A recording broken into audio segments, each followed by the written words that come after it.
4, 5, 6, 7, 8. Okay, Billfang ni ada 16 channel. Channel nombor 1 tu adalah untuk kegunaan emergency.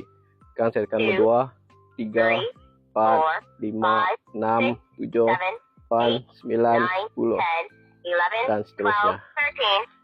Dan bateri dia boleh tahan juga lama. Saya sudah gunakan untuk konvoi selalu dengan saya punya keluarga, pergi Kuching, balik, pergi Bintulu. Ianya sangat berbaloi, murah dan berbaloi, dan juga sangat reliable. Hello geng, saya tinggalkan mic ni di sini. Tunjuk kepada anda adalah ini adalah Billfang walkie-talkie. Masuk.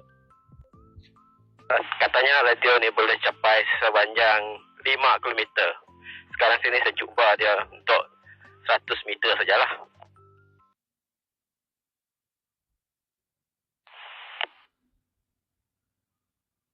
Sekarang boleh dalam 20 meter.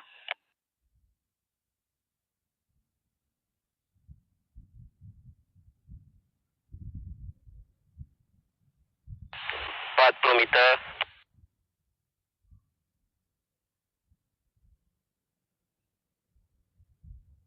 60 meter,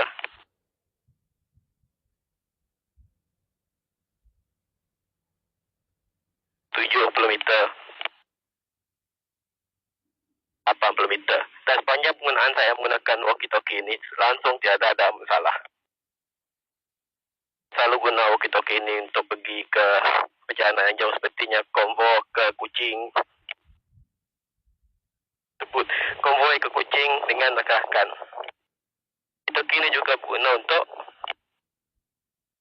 majlis-majlis ataupun ada event yang tertentu di dalam bangunan ataupun di luar bangunan.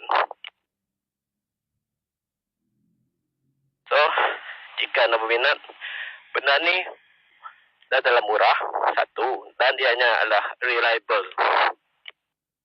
Kalau berminat, tekan di beg kuning yang disediakan. Okay? Terima kasih.